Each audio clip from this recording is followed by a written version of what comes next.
Αυτή τη στιγμή η οικονομική κυβέρνηση μου συμφέρει. Όχι εκλογές. Δεν θα βγάλει τίποτα γενναιότερο οι εκλογές.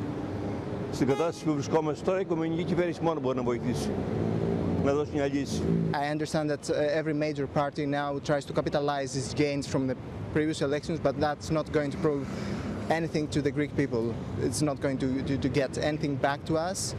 What we want is a strong government that will actually enjoy the support of the most members of the House of the Parliament as possible, and be able to negotiate it on a more rigid and stable basis the new terms of our pact and help by the Troika and the European Central Bank. Κοιτάξτε, η δραχμή δεν λύνει το πρόβλημα. Απλώς μπορεί να το μεταθέσει λιγάκι.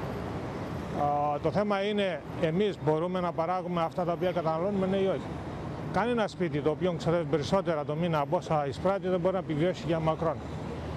Αν εμείς συνειδητοποιήσουμε αυτό το πράγμα και εργαστούμε στην κατεύθυνση στο να παράγουμε περισσότερο από ό,τι καταναλώνουμε, δεν νομίζω ότι η Ελλάδα με τις ομορφιές και το πλούτο που έχει θα έχει ένα πρόβλημα. Το φοβάμαι πολύ.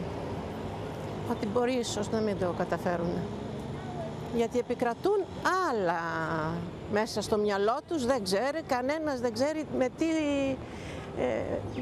τι έχουν, αν σκέφτονται όντως το συμφέρον της Ελλάδος ή κάτι άλλο, δεν ξέρω.